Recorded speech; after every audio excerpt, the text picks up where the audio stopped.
नमस्कार दोस्तों, सुधा ब्लॉग में आपका स्वागत है। दोस्तों, आप लोग कैसे हैं? आशा करती हूँ कि आप लोग भी स्वस्थ एवं प्रसन्न होंगे। दोस्तों, आज मैं मटर एवं आलू के पकौड़े की रेसिपी लेकर आई हूँ, जो खाने में बहुत स्वादिष्ट बनते हैं। आशा करती हूँ कि आप लोग को ज़रूर पसंद आएगा। उसके लिए मैं जिन चीज़ों का इस्तेमाल की हूँ वो मैं आपको बताती हूँ, दिखाती हूँ। दोस्तों, इसके लिए मैंने मटर ले लिए, करीब 2 कटोरी मटर है। उसको मैंने मिक्सी में पीस लिया है। थोड़े मटर मैंने खड़े भी रख दिए हैं। और साथ में दोस्तों, प्याज को महीन महीन काट के रख लिया है। शिमला मिर्च, टमाटर, हरी मिर्च, गाजर को भी चॉप करके रख लिया है। और दोस्तों, अब मैं इधर कढ़ाई चढ़ा दी हूँ। उसमें मैंने जीरे का तड़का डाल दिया है और मैं उसमें हरा मिर्च डाल रही हूँ। हरा मिर्च थोड़ा सा जल गया है तो मैं उसमें सारे सब्जियां जो हैं वो मैं एक एक करके देखिए डाल रही हूँ। उसमें सबसे पहले मैंने प्याज डाला है, फिर उसके बाद शिमला मिर्च, टमाटर, सारी चीज़ें डाल के मैं उसको भून रही हूँ। अब दोस्तों, जब सब्जियां खूब अच्छी तरह से भून जाएंगी और थोड़ी सी पक जाएंगी, तब देखिए मैं गाजर भी उसी में मैंने डाल दिया है। अब सब सब्जियों को दोस्तों हमें अच्छी तरह से भूनना है। कम से कम आधी सब्जियां पक जाए, इतना हमें भून लेना है।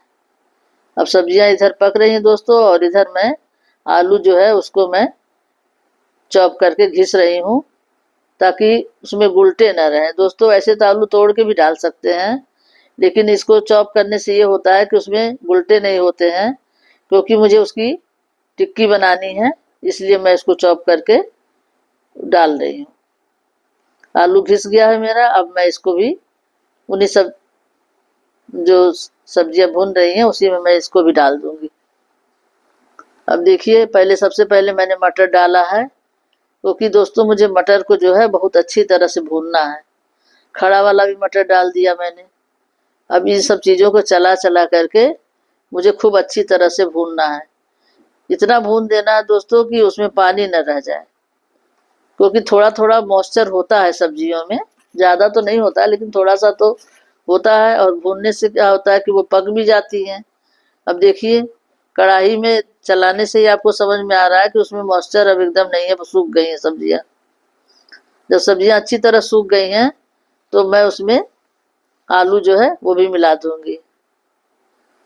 अब आलू मिलाने के बाद दोस्तों मैं इसमें सारे मसाले डालूंगी एक एक करके। अब देखिए, मैंने सबको चला दिया, खूब अच्छी तरह से मिक्स हो गया। सब्जी, आलू, मटर सब मिक्स हो गया है। जो थोड़े बहुत बुलटे हैं तो उसको मैं कलछी से चला चला के उसको मिक्स कर दे रही हूँ। अब ये दोस्तों, नमक, सादा नमक मैंने डाल दिया है, और जीरा, भुना हुआ जीरा पाउडर और लाल मिर्च पाउडर डाल दिया मैंने। अब ये थोड़ा सा काला नमक, थोड़ा गरम मसाला, थोड़ा सा चाट मसाला, थोड़ा सा, सारे मसाले थोड़े थोड़े करके दोस्तों मैंने डाल दिया है उसमें। और डालने के बाद और थोड़ी सी पिसी खटाई भी दोस्तों मैंने इसमें डाला है।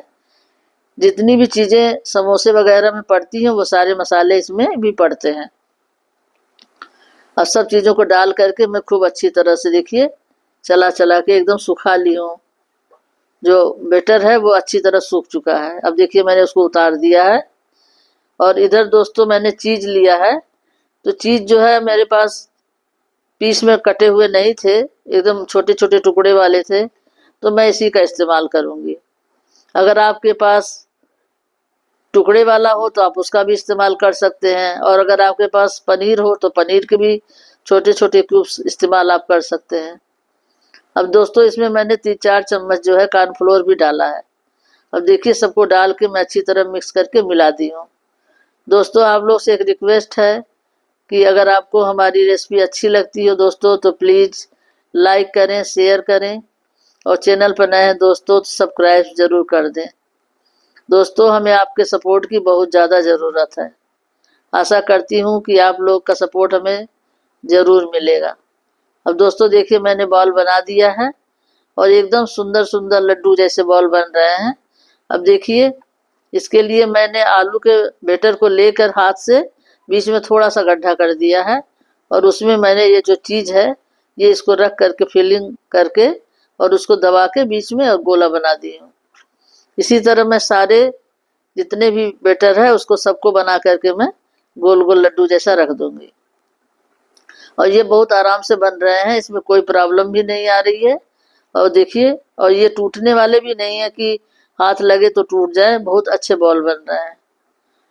दोस्तों आशा करती हूँ कि आपको हमारी ये रेसिपी ज़रूर पसंद आएगी और ये बहुत स्वादिष्ट बनती है। और जाड़े में तो दोस्तों जैसे मटर वगैरह बहुत आता है, तो उस समय अगर आप इसको बनाएंगे तो आप चाहें तो इसको बॉल की जगह टिक्की की तरह भी बना सकते हैं। आप टिक्की की तरह बनाइए और केचप से चटनी से खा के खूब अच्छी तरह से खाइए और एंजॉय कीजिए, बहुत अच्छी लगती है। जाड़े में तो जब मटर आ जाता है तो आप जितना चाहे बनाए, बहुत स्वादिष्ट बनता है ये। अब दोस्तों इसको मैंने एक आटे का घोल बना लिया है, जिसके लिए मैंने छोटी कटोरी से 1 कटोरी आटा लिया है और उसको पानी डाल के देखिए पतला सा बैटर बना लिया है घोल करके। अब ये घोल तैयार हो गया है। अब इसमें हम थोड़ा थोड़ा सारे मसाले आधा आधा चम्मच डाल देंगे।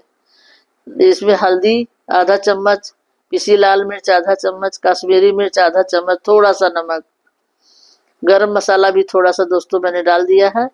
अब इसमें थोड़ा सा अजवाइन और थोड़ा सा कलौंजी, मगरेल जिसको बोलते हैं आप लोग, ये देखिए वो भी मैंने थोड़ा सा इसमें डाल दिया है।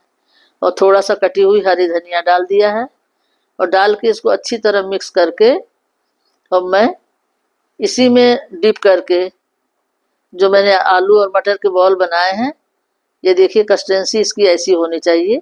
मैं हाथ लगा के उंगली से बता दी हूँ, ऐसी होनी चाहिए। अब देखिए कढ़ाई काफ़ी अच्छी तरह गर्म है। अब इसको एक एक बाल जो है घोल में डालते जाइए चम्मच से और उठा उठा के कढ़ाई में डालते जाइए। इसमें दोस्तों हाथ लगाने की भी ज़रूरत नहीं है, बॉल एकदम टूटने वाले नहीं हैं। अब इसी तरह से सारे बॉल को हमें एक तरफ से जब खूब अच्छी तरह लाल हो जाएंगे तो किसी चक्कू से या चम्मच से, वैसे चाकू हो तो ज़्यादा ही अच्छा रहता है, उसी से आप धीरे से पलट दीजिए। देखिए एक साइड से लाल हो गए हैं, अब मैं उसको पलट के दूसरे साइड से और इसी तरह अलट पलट करके अच्छी तरह से लाल लाल आप तल लीजिए। और दोस्तों इसको आप टमाटर की चटनी से, रायता से, केचप से, किसी भी चीज़ से खाइए, बहुत टेस्टी लगते हैं और बहुत अच्छी आप एंजॉय करिए इससे। और दोस्तों अगर आपको हमारी रेसिपी अच्छी लगी हो तो प्लीज़ आप लोग हमें ज़रूर कमेंट करके बताइएगा कि आपको मेरी रेसिपी कैसी लगी। और दोस्तों ये पकौड़े बहुत अच्छे बनते हैं। अब देखिए मेरे पकौड़े एकदम रेडी हो गए हैं, मैं आपको दिखा रही हूँ। आशा करती हूँ कि आपको ज़रूर पसंद आएगा और दोस्तों इसको आप लोग एक बार ज़रूर बना के ट्राई करिएगा। नमस्कार दोस्तों, राधे राधे। फिर मिलते हैं एक नई रेसिपी के साथ।